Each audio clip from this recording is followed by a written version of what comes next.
आपले आदर्श गीत आहे जनार्दन बोत्रेचं. इकडे बोलतो मी. नवकोटी दैवतांची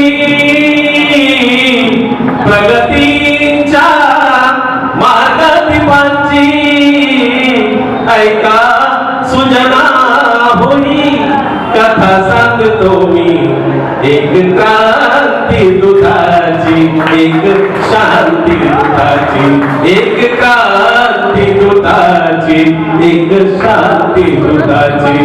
अंधरुडी आणि दारिद्र्याचे जीव घेणे छळ सावून विटामिनोवे माझ्या भिमाने देशी विदेशी जाऊन रक्तातून झाली भल्याची मुक्ती चौदार तळ्याची. ऐका सुजना मुली कथा सांगतो मी. एक क्रांती दुधाची, एक शांती दुधाची.